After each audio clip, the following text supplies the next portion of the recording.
The United Kingdom's Ministry of Defense latest intelligence update on Ukraine, October 16, 2023. The private military company, PMC, Reddit, is recruiting mercenaries under the guise of volunteers, including former Wagner personnel. The Russian General Staff Main Intelligence Directorate, GRU, likely supervises and finances Reddit's activities, including recruitment. Since the invasion began, Reddit has been involved in combat operations in Donetsk, Kharkiv, Kyiv, and Luhansk regions. Reddit likely has over 7,000 personnel. Reddit is one of several private military companies and volunteer units being used by Russia's Ministry of Defense to augment regular forces. Recruiting through volunteer units may have helped Russia avoid further unpopular mobilizations. Ukraine's Armed Forces General Staff Update. Day 600 of Russia's attempted full-scale invasion of Ukraine continues. Russia launched missile and drone strikes across Ukraine, targeting civilian infrastructure. Ukrainian air defenses shot down some missiles and drones. Fighting continues in eastern and southern Ukraine. Ukrainian forces repelled numerous Russian attacks in various areas. Russia fired missiles, drones, artillery, and mortars at multiple Ukrainian towns and settlements, causing civilian casualties. Ukraine's forces continue counteroffensive operations in southern and eastern Ukraine, inflicting losses on Russian troops. Ukraine's Air Force conducted airstrikes on Russian troop concentrations. Missile forces hit a Russian artillery system. Overall, the situation remains difficult for Ukraine, with heavy fighting ongoing across multiple fronts in the east and south. But Ukraine continues to defend against Russian attacks and conduct counteroffensives. The Institute for the Study of War Russian Offensive Campaign Assessment. Russia likely deployed elements of at least 2 central military district brigades to reinforce Donetsk People's Republic forces attacking Avdiivka. The Donetsk People's Republic's 114th Motorized Rifle Brigade and Russia's 15th and 21st Motorized Rifle Brigades have been involved in recent attacks on Avdiivka. Russia is holding the 30th Motorized Rifle Brigade in reserve near Avdiivka. The 15th and 21st Brigades were previously active along the Svatov-Kreminna line, but were likely relieved by Russia's newly formed 25th Combined Arms Army. Having been in defensive operations for months, the 15th and 21st Brigades have likely had time to rest and resupply before deploying to the more active Avdiivka front. The rotation of rested troops accounts for Russia's recent advances around Avdiivka after previous stagnation there. The Institute for the Study of War key takeaways today. Ukrainian forces continued offensive operations near Bakhmut in western Zaporizhia Oblast. New Russian border rules restrict Ukrainians entering Russia to only Moscow's Sheremetyevo airport. Russian lawyers are challenging the legal system by calling for a strike after authorities arrested 4 lawyers.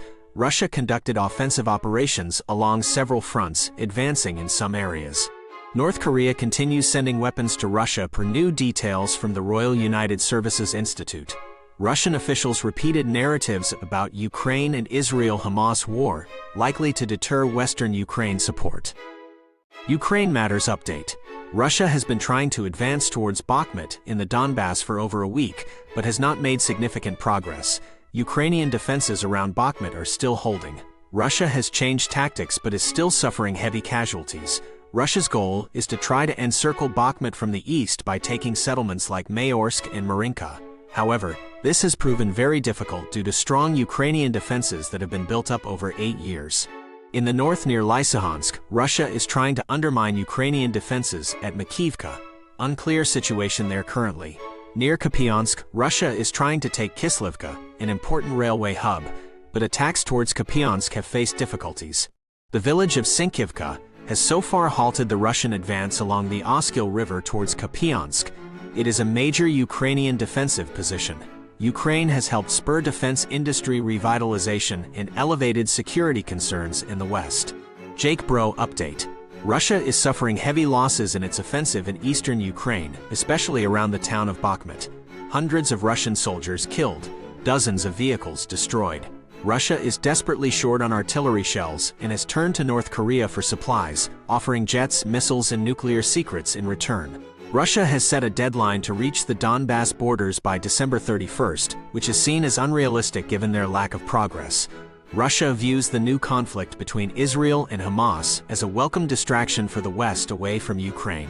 Ukraine is starting F-16 fighter jet training in the U.S. soon. part of a long-term plan to train pilots on NATO aircraft. Reporting from Ukraine update. Russia suffered heavy losses in a failed frontal attack on the heavily fortified Terrakhan near Avdiivka. Terrakhan is an artificial mountain built from coal mining waste that Ukraine has turned into a strong defensive position. Russia sent columns of tanks, armored vehicles, and hundreds of troops to storm Terrakhan, but Ukraine saw the buildup and destroyed many vehicles with drones, mines, and artillery fire. Despite heavy losses, Russia tried to storm the steep flat wall of Terrakhan, but only one soldier managed to climb most of the way before being killed. The attack was a total failure. The failed assault shows Russia is still using human wave tactics, sending masses of poorly trained troops against fortified positions. Russia is having major problems providing medical care for the heavy casualties around Avdiivka. There are shortages of surgeons and body bags in occupied territories. A Russian soldier criticized the generals for wasting lives attacking well-defended spots instead of softer targets that could compress Ukraine's perimeter. But Russian generals seem intent on offensive gains regardless of casualties. The failed attack on Terrakhan reflects their disregard for soldiers' lives.